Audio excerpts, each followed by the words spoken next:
Mientras nos vamos reacomodando, porque veo que se están moviendo mucho, la siguiente ponencia está a cargo de Gabriel Gazabe, del Independent Institute. Como les decía, es una ponencia muy prometedora que lleva el título de Hayek, la desnacionalización del dinero y la Argentina de hoy. Lo vamos a recibir, por favor, también con un fuerte aplauso.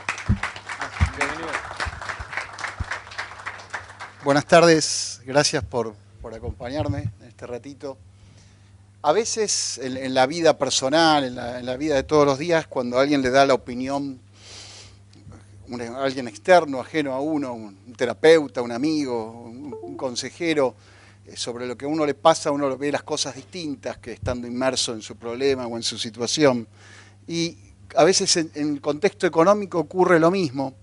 En el pasado comienzo del otoño, cuando aquí estalló la crisis cambiaria y la corrida contra el dólar, y eso era tema cotidiano de todos los días, me visitó un amigo desde Uruguay que venía cada tanto por trabajo y lo hacía otra vez, y me acuerdo que esa mañana en la que nos reunimos me dice: ¿por qué no zafan del peso ustedes? Desde anoche que llegué aquí a Buenos Aires, me la paso viendo en los noticieros el tema del dólar, veo los diarios en los kioscos sobre las tapas todas hablando del alza del dólar, a cuánto estará, a cuánto cotizará, la gente aglomerada en las pizarras de las casas de cambio de la calle San Martín, de la calle Florida, las radios, todo el mundo hablando de eso, a cuánto va a estar el dólar.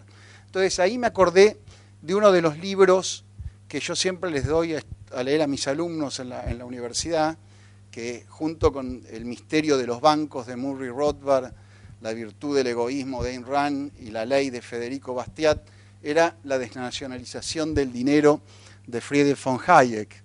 Cuando Hayek escribe este libro allá por 1976, lo que nos hace reflexionar es: el dinero le tiene que servir a la gente para que cumpla su finalidad, no a los políticos, no a los gobiernos. Así surgió el dinero.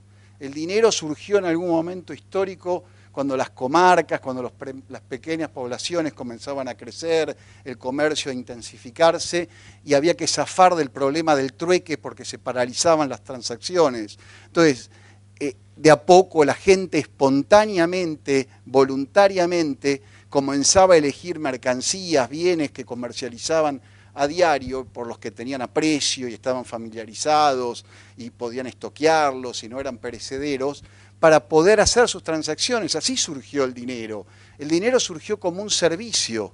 Si no cumple la función de servicio, es como tener teléfonos sin nadie a quien llamar, o automóviles sin gasolina para cargarles, o ni rutas para transitar con ellos. Entonces, la idea de Hayek es poner al dinero en manos de los particulares. La idea de que los particulares podemos hacer todo en la sociedad, y tal vez ahí discutimos, según las variables del liberalismo, si hay algo que el mercado no puede resolver y se lo dejamos a algo llamado Estado o a algo llamado gobierno, pero la idea de que nada mejor que la competencia, que ya que consideramos al dinero como un servicio, que sea un servicio privado y en un sistema competitivo, donde distintos oferentes nos proporcionen sus productos y compitan entre sí por atraer nuestra demanda y por atraer nuestra utilización del mismo. Entonces, esa era la idea de Hayek central: quitarle de las garras del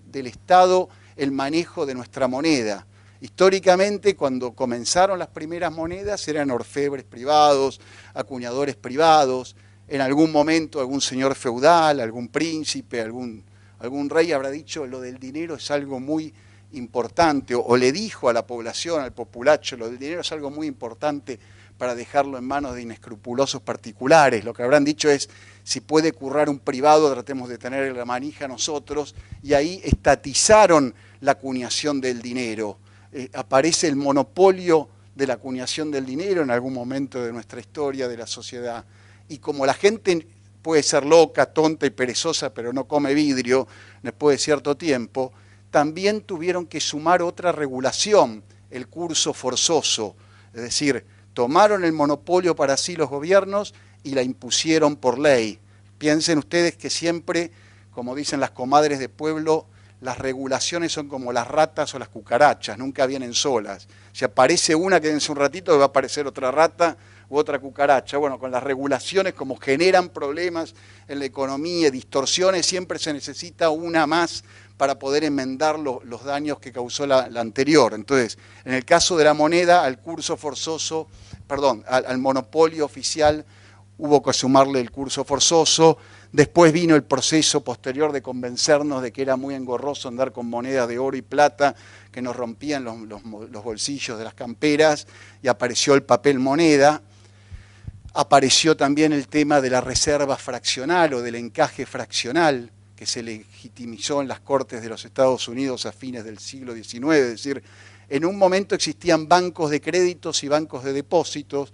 El problema es cuando ambos bancos se confundieron y los bancos que recibían depósitos también hacían préstamos con esos depósitos. Entonces el dinero entraba por una ventanilla y salía por la otra, y se creó un sistema de bancarrota potencial, porque el encaje era menor al 100%. Si todos los que habían depositado su dinero en el banco concurrían a buscarlo, la mitad no cobraba, o un alto porcentaje no cobraba. Entonces, en las Cortes estadounidenses se trató este tema hacia fines del siglo XIX y se convalidó la existencia del curso parcial o de la reserva fraccionaria y del curso forzoso. En 1922 se termina con el patrón oro, que durante por lo menos un siglo sirvió para dar estabilidad a los precios. Ya se había abandonado con la Primera Guerra Mundial, pero de hecho se oficializa en 1922 en la Conferencia de Génova, aparece el patrón cambio oro, y el sistema que conocemos hoy de flotación sucia, que no es esto de tirarse a hacer la plancha acá en el río Paraná, sino que es cuando el gobierno interviene comprando y vendiendo la divisa según si quiere que el precio suba o baje, según el antojo del intestino delgado del funcionario de turno esa mañana, porque no hay otro parámetro para hacerlo. Si el mercado no vota, no se puede saber cuál va a ser el precio de algo. Es decir, siempre que el gobierno distorsiona la economía, no son precios, son falsos precios o números políticos. Entonces, la idea de Hayek era terminar con todo esto y volver a un sistema de banca privada y de empresas que compitan entre sí. Si lo traemos al caso de la Argentina tuvo una de las hiperinflaciones más grandes y descomunales de la historia de la humanidad. También, tal vez, fruto de la mano de que no solo tuvimos inflación de dinero, sino inflación de derechos, y las dos fueron paralelas. Es decir, en la Argentina no hay derecho a la vida, a la propiedad, a la libertad y a la búsqueda de la felicidad, hay derecho a todo.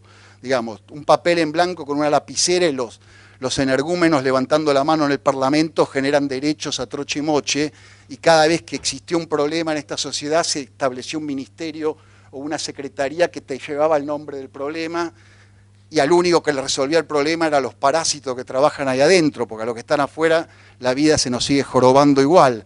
Entonces, esa inflación de derechos hizo generar un Estado monumental, una clase parasitaria, el déficit fiscales crónicos que hubo que financiar con inflación monetaria.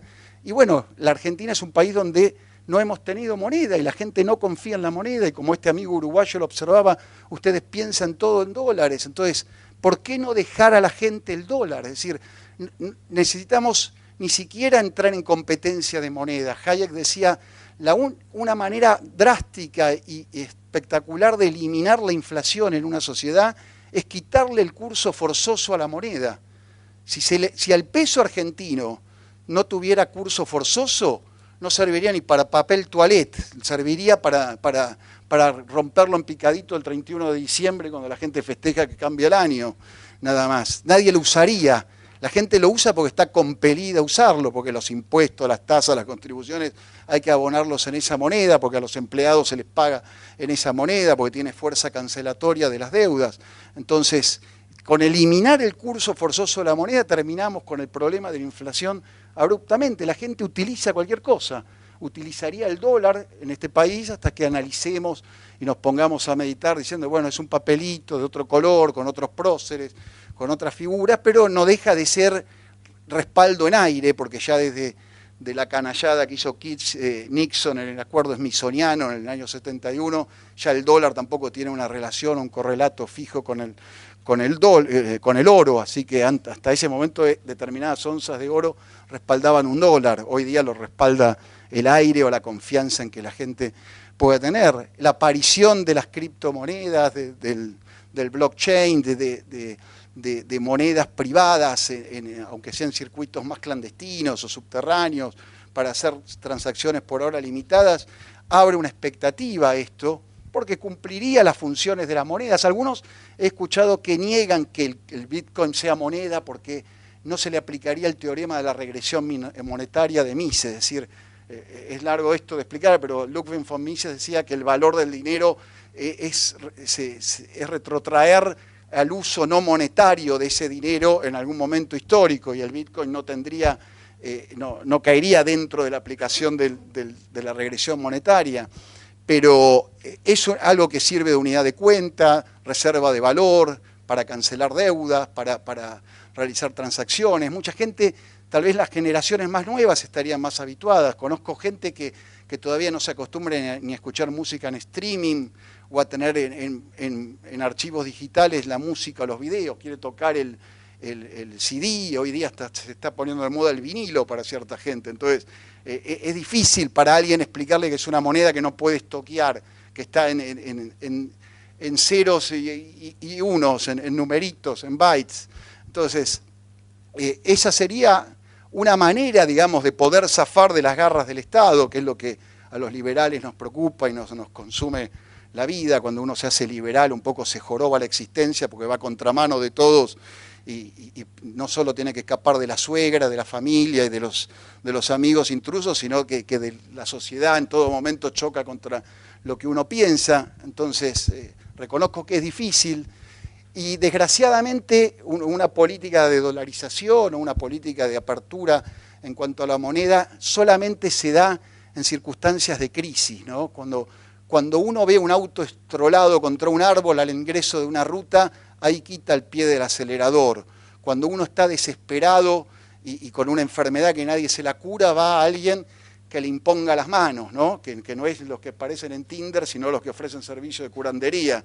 Entonces, cuando uno está desesperado, acude a cosas que no acudiría en circunstancias normales. Entonces, tal vez en alguna próxima crisis tendríamos que estar preparados como para salir y decir, bueno, miren, lo ideal sería tener una moneda libre, eliminemos el servicio del peso, que el Banco Central de la Argentina reconozca, muchachos, no servimos para esto, así como hay gente que no sirve para el canto, para tocar el piano o bailar la jota, nosotros nos servimos para fabricar moneda y nos hacemos a un lado y usen la moneda que ustedes quieran. Es decir, la moneda es un servicio, reitero, si no nos sirve, no cumple tal función. En ese sentido, digamos, se aplicaría lo que nos decía Hans Sennholz, de que dejar nuestra moneda en manos de los gobiernos es como dejar a nuestro canario al cuidado del gato del vecino. Ya sabemos lo que le va a pasar, y la Argentina, que desde el año 70 cambió 5 signos monetarios y perdió 13 ceros, ya supo lo que le hizo el gato del vecino. Así que sería hora de abrir la jaula y salir un poquito volando, no solo con Twitter, sino también con la moneda. Les agradezco mucho.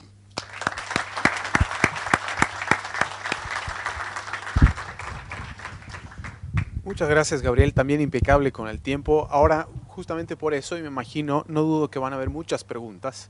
Les propongo lo siguiente: si de repente son breves sus preguntas, así como Gabriel con sus respuestas, de repente nos podemos comer un poco de tiempo del coffee break, ¿sí? De repente un minuto, un par de minutos, exagerando, sin llamar demasiado la atención, no les diga nada afuera, ¿ok? Vamos con la primera pregunta, por favor. Acá es la primera. Sí, yo te quería preguntar, yo estoy totalmente de acuerdo en eliminar el curso forzoso, en el tema del dólar y demás. ¿Qué pasa? Porque es lo que venimos viendo, que cuando no ocurre eso, se endeudan. Cuando no pueden emitir, se endeudan. ¿Te referís al gobierno? Claro, obvio. Y bueno, sí. Es decir, la forma de financiamiento del Estado son los impuestos, el endeudamiento o la emisión de dinero. Si le quitamos esto, necesariamente van a haber acotados la posibilidad de gastar. Es decir, a ver, de las tres formas de financiamiento, la más sensata, entre comillas, entienda lo que quiero decir, es el impuesto, porque uno le cobran el impuesto y le dice lo vamos a gastar en esto. Endeudarse es hipotecar generaciones futuras para un gasto presente, y la inflación es un impuesto invisible que afecta a los más carenciados, a la gente de ingresos fijos, y gente que ni se entera porque la culpa la tiene el intermediario, el mayorista. La única forma es achicar el gasto, es decir, perderían lo que ellos llaman, la clase dirigente llama el instrumento monetario para financiarse. Tendrían que dar la cara con la FIP, y ya no la pueden dar más porque estamos exprimidos hasta la yugular, y endeudamiento tiene un límite, ¿no? ¿Estamos? ¿Más preguntas? Aquí, segunda. Acá. ¿Él estaba antes? Ok, vamos. Así ganamos tiempo. Sí, después viene. Muy interesante la exposición. Me pregunto, al abandonar el curso forzoso de la moneda, ¿cómo sería esa transición en la contabilidad de las empresas? Como al no tener algo homogéneo en qué medir y comparar, digamos, los balances de las empresas, ¿cómo se da esa transición hacia la aplicación de una o varias monedas al mismo tiempo? Claro, bueno, a ver, el mercado tendería a tener una sola. Si todo es moneda, nada es moneda. Es decir, el mercado, yo calculo que si el peso argentino deja de tener curso forzoso, el dólar pasaría a ocupar su lugar y la gente haría sus estados contables en dólares y podría hacer cálculo económico. Es decir, lo que uno puede hacer cuando la moneda es estable es prevenir su futuro. La persona con una moneda que pierde valor, es decir, el peso hoy día, para darles una idea, es como si uno quiere controlar su peso corporal en balanzas que pesan todas distintas. O el metro un día tiene 100 centímetros, el otro día tiene 120 y la semana que viene 90. Yo no sé si estoy más gordo, más flaco, si me alejé, me acerqué. La moneda estable nos permitiría eso. Análisis de estados contables, hacer cálculo económico, planificar de acá a una semana, de acá a un mes, aumentaría la demanda de dinero, es decir, los deseos de la gente de no desprenderse del dinero en cuanto le ingresa al bolsillo, sino que lo podría ir diversificando en su uso a lo largo del mes o del tiempo. Entonces, habría un periodo de transición medio caótico tal vez, pero en una unidad de cuenta como el dólar no sería tan complicado, calculo. El argentino está ya canchero con eso. Acá. Sí. Te quería preguntar, porque bueno, la idea la dijiste y por supuesto que muchos la vamos a compartir, o por lo menos en su fondo, en su esencia. Te quería preguntar respecto de la viabilidad de su implementación de aquí al corto, mediano, largo plazo, y sobre todo, bueno, teniendo en cuenta que el patrón de referencia internacional es el dólar, y ni el dólar, como bien dijiste vos, ya está respaldado en el oro como estaba antes en la época del patrón oro. Sí, ¿Qué viabilidad ves?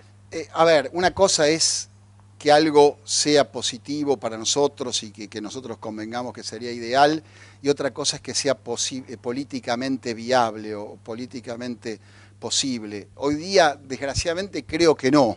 Es decir, un momento en la Argentina hubiera sido allá por los años 89, 90, cuando estaba la hiperinflación, y la gente ahí tal vez hubiera aceptado esto porque se hubiera dado cuenta que era la única forma de salir del caos. Es como la vida de uno, cuando uno está de salud más o menos bien y no hace cambios drásticos. Ahora cuando va al médico y el electrocardiograma o el valor de la glucosa o del colesterol da por las nubes, ahí uno hace cosas que nunca había hecho. A veces necesitamos un cimbronazo de ese estilo en la vida propia y en la vida de una comunidad. Entonces por eso decía, en la próxima, creo que terminé recién, en la próxima crisis tratemos de estar preparados como para tratar de que ya la gente esté más familiarizada con esta idea y la pueda aceptar. Es decir, que la gente vea que moneda puede ser cualquier cosa. Es decir, el dinero pueden ser tornillos. Nos pagan en tornillos y pagamos en tornillos. No hay nada de esotérico, de soberano, ni de